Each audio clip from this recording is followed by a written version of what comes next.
Digo mais, foi uma vitória constitucional. O ministro André Mendonça deu uma decisão correta de acordo com a Constituição. E em momento algum ele sinalizou se seria contra ou a favor. Cumpriu exatamente o rito e eu digo, uma decisão como essa devolve um pouco da confiança que a população brasileira quer ter no Supremo Tribunal Federal. Porque hoje as decisões que nós temos nas várias instâncias de ministros, de vários deles, não todos, gera uma desconfiança na população brasileira de que a Corte não seja totalmente isenta. Isso é muito ruim para o país. O ministro André Mendonça mostrou que a Constituição pode ser cumprida em todos os aspectos, independentemente dos personagens envolvidos. Houve um retorno do ofício enviado pelo senhor na semana passada, se não me engano, sobre o número que seria ligado ao Supremo? Houve um retorno da Corte? Nós não recebemos ainda a resposta oficial do Supremo Tribunal Federal. E, dado o prazo, não havendo uma manifestação, nós vamos oficiar o ministro Edson Fachin, que é o presidente da Casa. Por se tratar de um número público que estava à disposição do Supremo, pago com dinheiro público, é preciso que se identifique quem estava usando.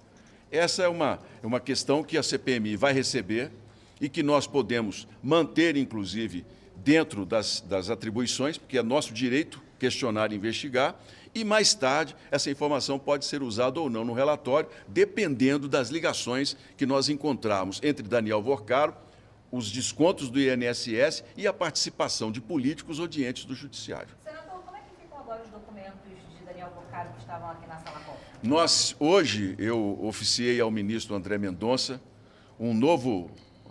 naturalmente, uma nova manifestação como presidente, primeiro esclarecendo a questão do que foi colocado pela Polícia Federal de dados reinseridos. É bem importante dizer que a CPMI não depende do Judiciário para quebrar sigilo de ninguém. E ali nós trouxemos, colocamos na sala cofre para evitar, e não houve vazamento. Quando surgiu a possibilidade, imediatamente se tomou uma providência pela responsabilidade que a gente tem, e eu pedi ao ministro um prazo, porque agora, diante dessa prorrogação, é fundamental para nós manusearmos o que está ali nas quebras de sigilo, até para a gente poder ter uma noção clara se há ou não envolvimento com relação ao INSS.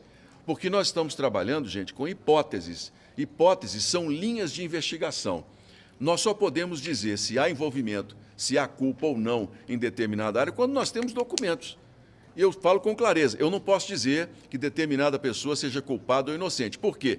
Sem provas, não é possível que a gente traga uma resposta efetiva para indiciamento. Então, agora, eu espero que o mais breve possível, esses documentos do Vorcaro sejam devolvidos à CPMI, para que a gente possa. Vão ser colocados novamente na sala cofre, para que a gente tenha clareza de que os vazamentos não são feitos pela nossa comissão, nós temos responsabilidade nos dados e vamos trabalhar. Temos mais, pelo menos 2 meses, porque, eu volto a dizer, se surgirem fatos novos, nós podemos ir até 120 dias com essa comissão. Nós não temos medo de enfrentar qualquer que seja a investigação necessária. Então não tem um prazo para que a CPMI tenha acesso de fato a esses documentos? Ainda não temos, mas eu acredito que nos próximos dias esses documentos sejam devolvidos, até por conta dessa nossa manifestação e pedido junto ao ministro. Presidente, o senhor não teme esvaziamento da comissão, considerando que já estamos na 6ª agora, oitiva cancelada? Como é que os senhores planejam compensar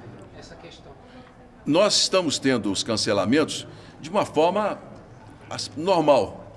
Uma investigação da Polícia Federal, por exemplo, uma investigação em qualquer inquérito, trabalha com o prazo que eles têm indeterminado. Nós temos um prazo e essas falhas vão ser repostas.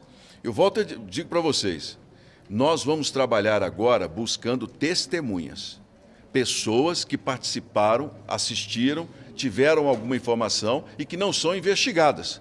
Essas pessoas têm a obrigação de vir e os habeas corpus têm sido dados nesse sentido, de virem para ficar calados diante daquilo que possa incriminá-los. Então nós vamos trabalhar.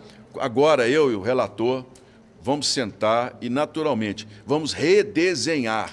Porque uma coisa era nós temos que acabar a CPMI na próxima quinta-feira com o relatório. Agora é essa decisão que é uma vitória para o povo brasileiro, que essa CPMI é do povo brasileiro, Vocês sabem que nós somos a CPMI com a maior audiência na história desse Congresso. Não há na história do Congresso Nacional uma CPMI que tenha a quantidade de pessoas acompanhando e assistindo a nossa CPMI. É o número de prisões. E eu fico impressionado quando muitas vezes ouço jornalistas, né, fazendo a avaliação de que nós não chegamos a lugar nenhum. Temos 14 presos. Nós temos 3 bilhões e meio de reais apreendidos. Nós temos 21 pessoas que vão ter mais prisões, hein?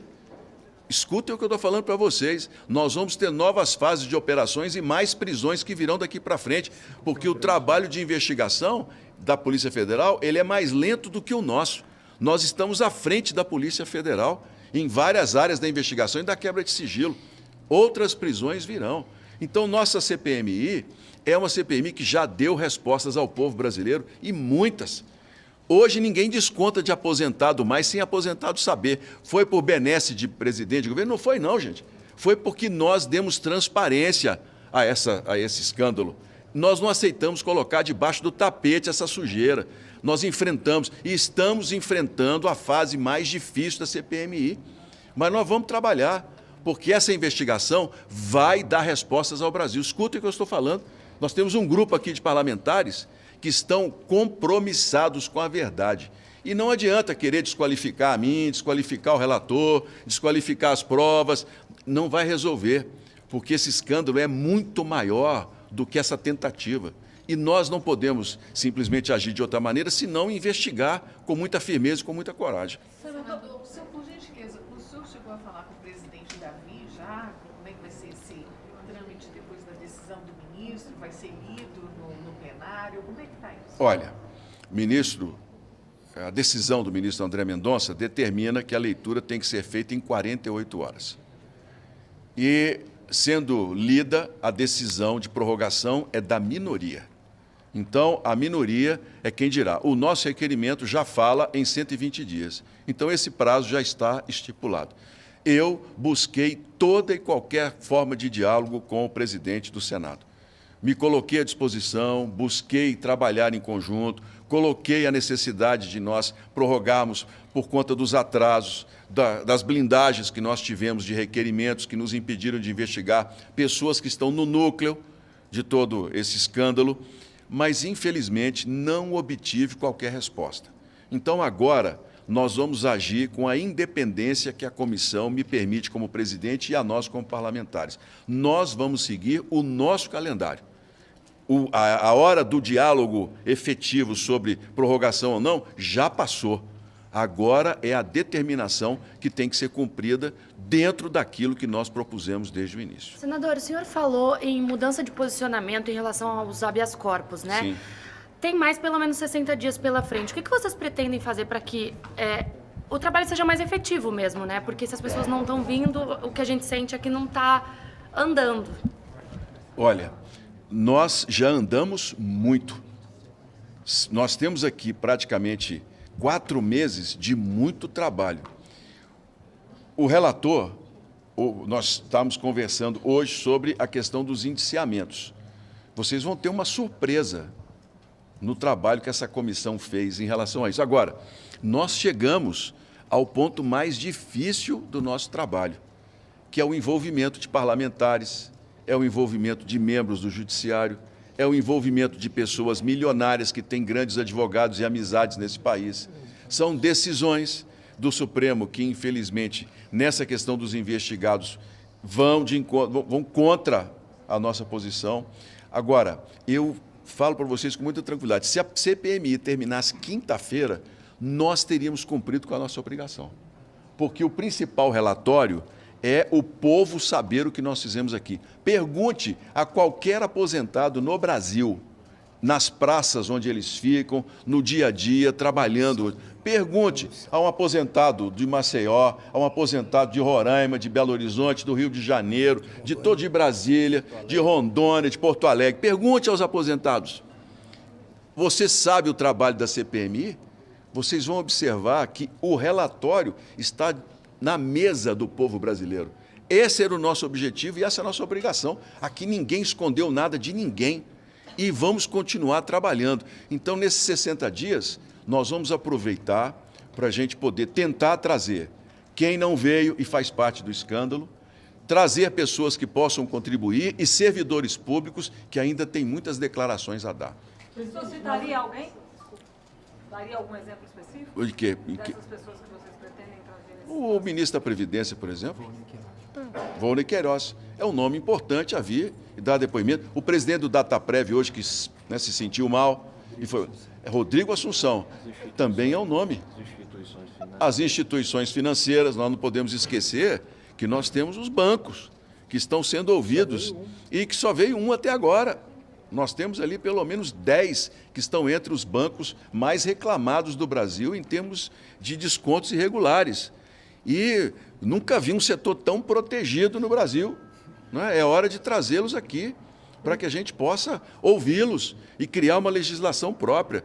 Gente, quinta-feira nós terminaríamos, não da maneira que nós queríamos, mas terminaríamos com a consciência limpa de que nós fizemos o melhor, que nós lutamos para dar ao Brasil uma resposta. Agora, nós temos prazo suficiente para que a gente tenha um relatório que atenda a expectativa de todo o Brasil. Essa prorrogação é uma vitória do povo brasileiro, de quem quer ver esse país passado a limpo, quem não aceita essa corrupção que tomou conta de vários setores do Brasil. E é a nossa missão dar sequência. Presidente, o senhor falou